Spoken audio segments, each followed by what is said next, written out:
Hello, I'm Paul Beckwith. In the last video that I just posted, I talked about how a new study found the sequence of events leading to the so-called Heinrich Events. And Heinrich Events are where you get massive volumes of ice calving off major ice sheets like Greenland, for example, or the Laurentide ice sheet during the last interglacial.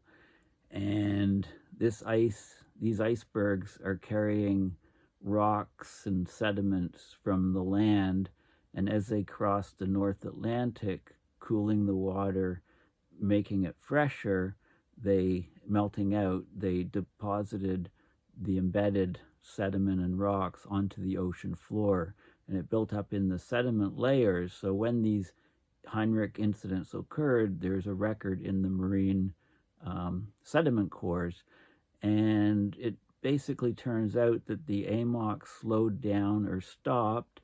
That meant that the intermediate depth water greatly heated up, and the study looked at 150-meter depth, and then that was the cause that basically the temperature of the water typically was about 7 degrees before the warming, and it heated up 8 to 12 degrees Celsius fairly quickly across the North Atlantic, and then it undercut the glaciers and caused these Heinrich events.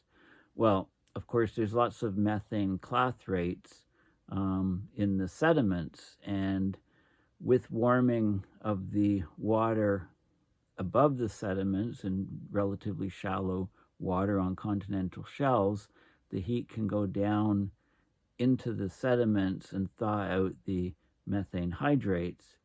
And if the intermediate water is in fact warming that much, 8 degrees, 10 degrees, 12 degrees, and that's enough to destabilize the clathrates within the sediments, causing huge methane outbursts, and therefore, greatly accelerate the warming. So that was the idea. And this paper that has just come out this past summer actually looks at this evidence for massive methane hydrate destabilization during the penultimate interglacial warming, which was warming, penultimate means next to last. So it's talking about warming in the Eeemian, causing huge outbursts of methane. And this is very relevant to today because we know that the AMOC is slowing down, as I talked about in the last video, and that will, thus we can expect a large warming of these intermediate waters, and watch out, Greenland ice shelf, in present day climate, you get that warming of the intermediate waters, it'll undercut those glaciers and cause huge calving and melting. And a lot of those glaciers on the coastlines are resting on bedrock that is well below sea level. So the picture is becoming clearer, and it's not a great picture. So this is the actual paper, and this is open source. And so it's called Evidence for Massive Methane Hydrate Destabilization During the Penultimate Interglacial Warming. So before I go and talk about the details of this paper, I'm going to show you some background. First of all, penultimate is the last but one in a series of things, or second last, like the penultimate chapter of the book is not the last chapter, it's the second last chapter. So the penultimate glaciation, the penultimate interglacial warming would be the warming in the Eeemian 126,000 years ago. Another term that's mentioned in the paper is diagenetic, and a diagenetic process is chemical, physical, or biological process that affects a sedimentary earth material after it's been initially deposited. Okay, so you get the sediments building up, And then when the sediments actually change form, that's called diagenetic process or diagenesis. It's a metamorphism of the rock. So that's important in the paper. Methane hydrates are, of course, methane molecule. Actually, it's down here, methane gas. So CH4, this is a carbon, 4 hydrogens, and it's embedded in a frozen ice crystal. So it's trapped. So when you get a thawing, the ice crystal melts and then the methane gas is released. So you have these hydrates in the sediments, and this is what it kind of looks like here. And you can set it on fire. Another term for it is fire ice. It's ice that will burn. Okay, so you can just light a match to this and it will burn. Okay, there's various images, of the methane hydrates. And there's maps of where it's located. And I just went to Google Images, map of methane hydrates, and you can see the methane hydrates are on shallow continental shelves around the world. This study I'm going to be talking about is these methane hydrates in this particular region.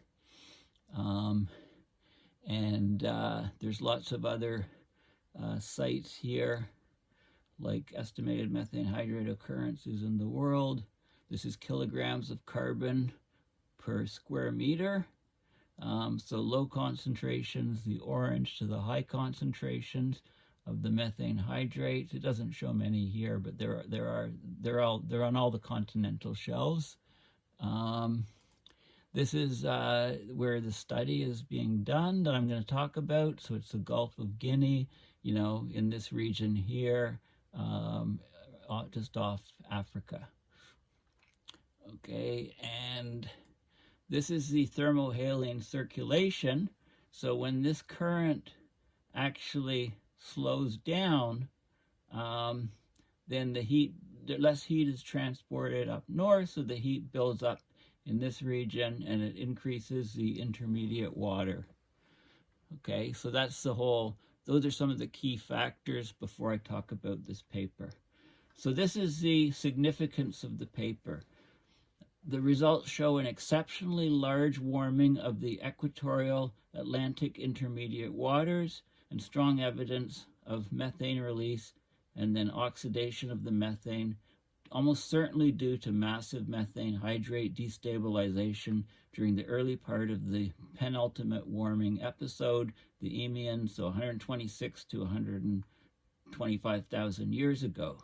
This major warming was caused by reduced advection of cold water from high latitudes, slowing down of the AMOC, and enhanced downward, so there's more heat and downward heat diffusion in response to a brief episode of meltwater-induced weakening of the AMOC, amplified by a warm mean climate.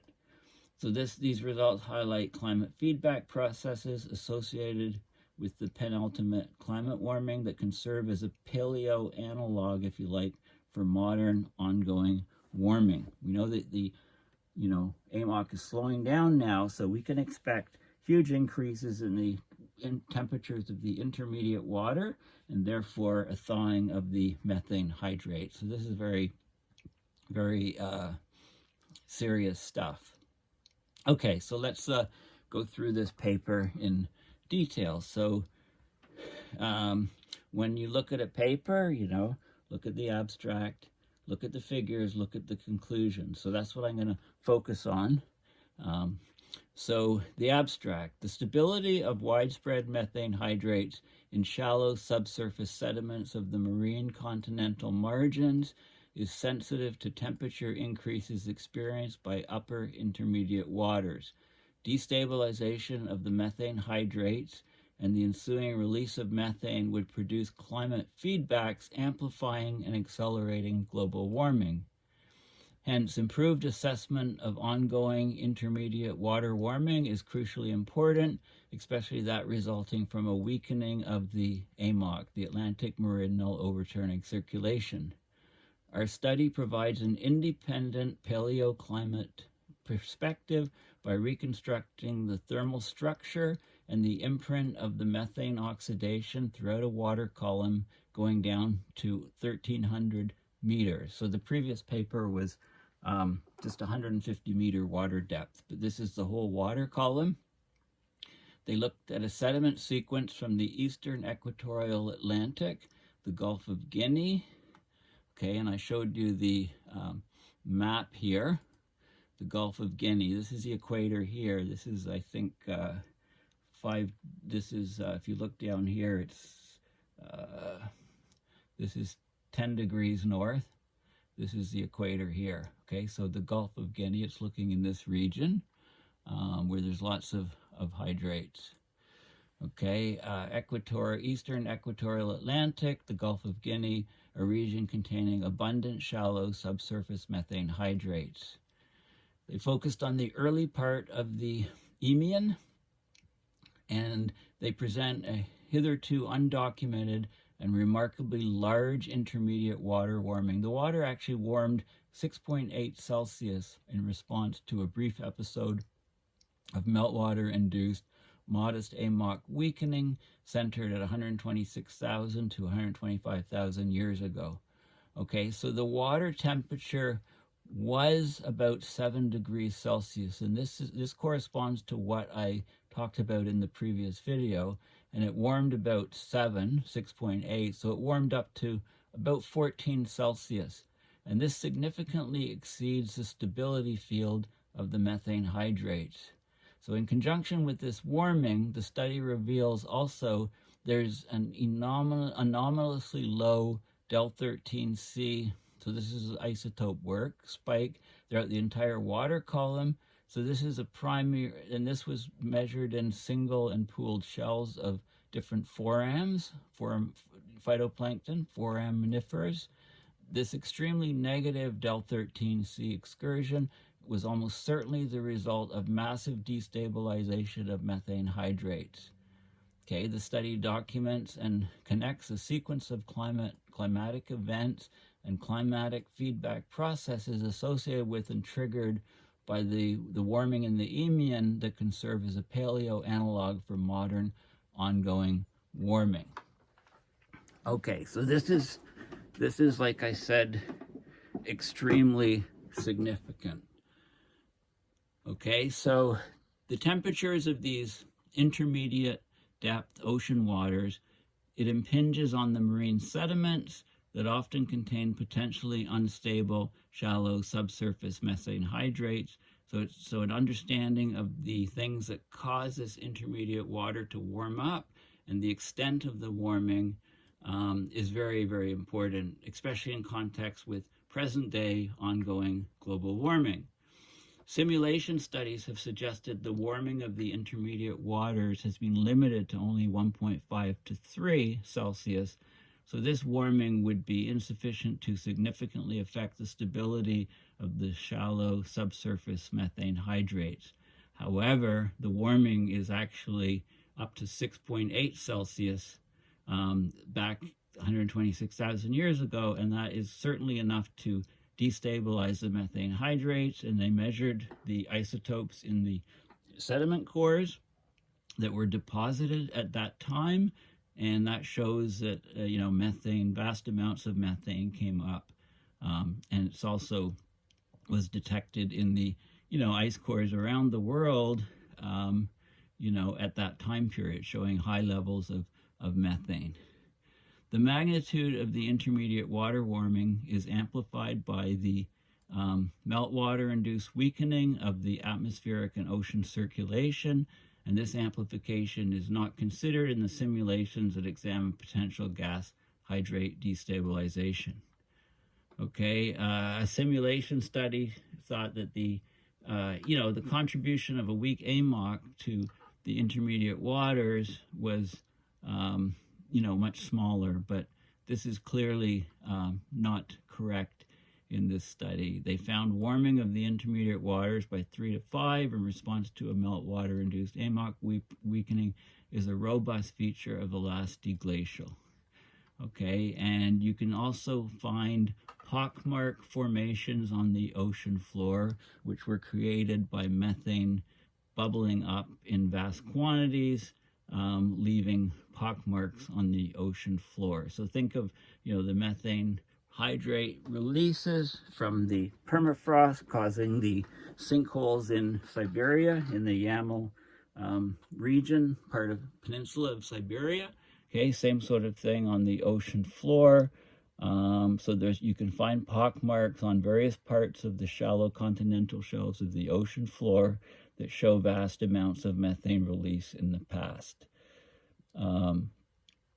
So they measured the forams, and they measured the del-13C, the carbon isotope ratio of carbon-13 to carbon-12, and that supports, originally when that was measured, it led to the formulation of the Clathrate gun hypothesis. This hypothesis states that episodic warming of intermediate waters during the last glacial and early deglacial led to dissociation of shallow subsurface methane hydrates and release of methane, contributing to the observed increases of atmospheric methane, contributing to climate warming episodes, very rapid climate warming. So this is the Kennett studies. It's 10 and 11 in the footnotes, bibliography. So J.P. Kennett, this is the crucial paper, Methane Hydrates and Quaternary Climate Change, the Clathrate gun hypothesis. That's when the hypothesis was first proposed. It was at an AGU meeting in 2003. So Kennett, okay.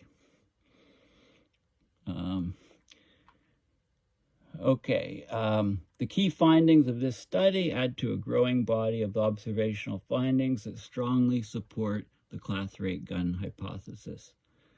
Okay, and so they focused on the Eeemian, 128,000 to 125,000 years before present. The tropical oceans were warmer than the Holocene by up to 2 degrees Celsius. So the combination of a warm mean climate state and a relatively brief and modest episode of meltwater-induced AMOC weakening produced an exceptionally large intermediate water warming that significantly exceeds the stability field of the methane hydrates. So they measured the dissolved inorganic carbon in the entire 1,300-meter water column, and they found an anomalously low carbon isotope ratio, which they interpret to indicate destabilization of shallow subsurface methane hydrates and ensuing methane oxidation. So what happened is vast amounts of methane were released from the sediments because of the great warming of the water. And as that methane was rising up through the water column, large parts of it were oxidized. Some of it reached the atmosphere, obviously, but large parts were oxidized, and it changed the forams at the time, the isotope ratio, and when when they were eaten by the phytoplankton, by zooplankton, and pooped out, or when they just died and sank to the sediments on the ocean floor, they had this very low carbon isotope ratio, indicating that methane was released through the water column. Okay, so here's where here's the Gulf of Guinea here. Here's where the main sediment core was taken. This is some data through the water column from the surface down to 2,000 meter depth. And this is the del-13 carbon ratio, very, very low here. And you can see here, this is the depth of the core here. This is as a function of latitude. So, 0 is the equator. Going up here, you can see this is Antarctica intermediate water, and this is a dissolved inorganic carbon values, and basically you can see that, so those are some of the key environmental parameters of this particular region, and you can measure lots of different things, ratios and things. You've probably seen these type of things. So here we had ice rafted debris in the North Atlantic, Altantic, spelling error, North Atlantic sediments, and you get this, I showed this clearly in the last video, the ice rafted debris coming here. So the AMOC shut down, and then you had the intermediate bottom water greatly warming. This is indicative of the temperature. So you can see the temperature. So these different ratios of, this is typical analysis. It's done in the sediments. It's done with all kinds of different types of plankton, etc. And I'm not going to go into all the details here, but different shells of materials, different species, and you get the same sort of anomalies about that 126 to 125,000 years ago. And you can, from this work, you can find out the temperatures. So here's more, this is intermediate water, and you can get the temperatures here. And the temperatures, this is about 6 or 7 degrees, and we had an excursion up to about 14 degrees during that time period. So the intermediate water at 700 meters went up 7 degrees. And this is the key figure here with the water column depth, and you have this gas hydrate stability zone. So this is temperature here. So if you're in this temperature range here, the hydrates in the sediments are stable. Okay, so this is 126 to 127,000 years before present. We had conditions here. Temperature is about 7 degrees, and at 700 meter depth, and we're well into the stable zone. And now what happened is, so the sequence of events is the AMOC, you got the ice rafted debris, the AMOC slowed down. You had the intermediate water warming up, warmed up about 6.8 degrees at this depth. So we went from this temperature to this temperature, and we're way outside the gas hydrate stability zone. So the gas hydrates thawed, the methane was released, the methane went up into the water column, and it was measured in all the marine life in the water column, and then the signature went into the sediments. So as we go through the sediment core, we can detect all of these things. So the picture is pretty much completed. We had vast methane released into the water column during that time. So the reason why this is very, very, and I think that's, there are more figures. So basically, no, there's no more figures. So basically, this study showed that the intermediate waters were greatly warmed, okay? There was meltwater-induced AMOC weakening. The temperature of the tropical Atlantic intermediate waters increased by about 3 degrees during the glacial period. But in the Eeemian, when we had a warmer period and the overall water temperature was a couple degrees warmer, the intermediate water increased a huge amount, 6.8 degrees, 6.4 to 6.8 degrees, in response to a relatively brief and modest weakening of the AMOC during the Eeemian, when tropical sea surface temperatures were 1.5 to 2 degrees warmer than the early Holocene.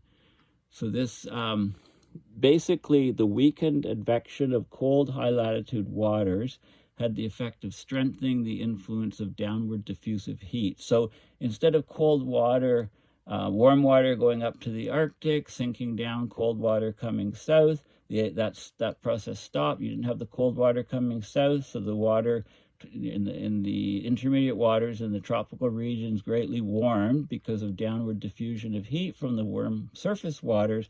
This led to a large temperature increase in the intermediate waters, up to the 6.8 degrees Celsius, which thawed the methane hydrates and caused massive destabilization of the methane hydrates, and the hydrates went up through the water column, and some of it, depending on the depth of the water, if the water was under a couple hundred meters, right on the continental shelf, it went right up into the atmosphere. If the water was deeper, then a lot of it would be absorbed and oxidized in the water column.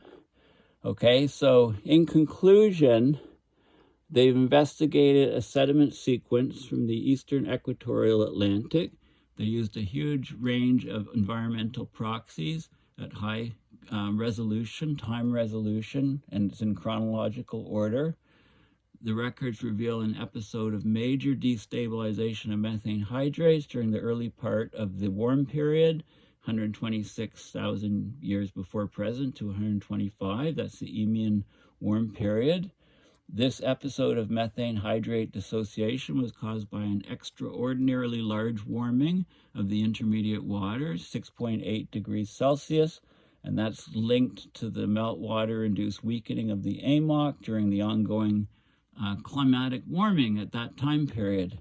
The duration of this event and its magnitude indicate an extended and significant methane hydrate dissociation episode. With accelerated melting underway in northern hemisphere ice sheets and resulting meltwater input into the subpolar North Atlantic, this study demonstrates that processes at the onset of this Eeemian can serve as an analog for how meltwater-induced AMOC weakening significantly amplifies the warming of the intermediate waters, destabilizes the methane hydrates. Okay, so current studies that are investigating the stability of present-day shallow subsurface methane hydrates, they assume warming of the intermediate waters of only 1 to 3 degrees, and therefore they conclude that the methane hydrates are stable. Well, this is incorrect. The intermediate water can warm much more, 7 degrees, 6.8 in this study. That's at 700-meter depth. At 150-meter depth, as I showed in the last video of the last paper, the warming was as high as 8 to 12 degrees. So you go from, a nominal 7 degrees to, in this study, to 14 degrees at 700-meter depth. In the previous study, previous video, you went from about the 7 degrees to 15 degrees Celsius, or even 19 degrees Celsius at 150 meters depth. Okay, so robust indications of a steadily weakening AMOC and the amplifying effect of the weak AMOC on the warming of intermediate waters, as shown here. It needs to be put into simulation scenarios, which are presently not using warm enough temperatures. Okay, so this is an extremely significant paper in conjunction with the last paper that I showed. So so Greenland ice is much less stable than any of the peer-reviewed scientific studies up to now have indicated. Okay, so these two papers that I've discussed, this one here and the previous one in the last video, are crucial for us understanding what we're likely in for in terms of warming of the intermediate waters, calving of ice from Greenland, and the rate of abrupt climate system change. So thanks again for listening. I just want to give a little plug to my website here. I haven't updated it. Okay, this will be updated soon, so please consider donating to my PayPal to support these videos, or if you prefer, I'm going to the COP27 climate conference, and please consider donating to support my efforts, my travel efforts to go there, or you can find my Patreon page. Just Google Paul Beckwith Patreon, and you can support my work through that aspect. So thanks again for listening, and I've got a lot of videos planned in the pipeline. So thanks again, and I'll chat with you soon. Goodbye.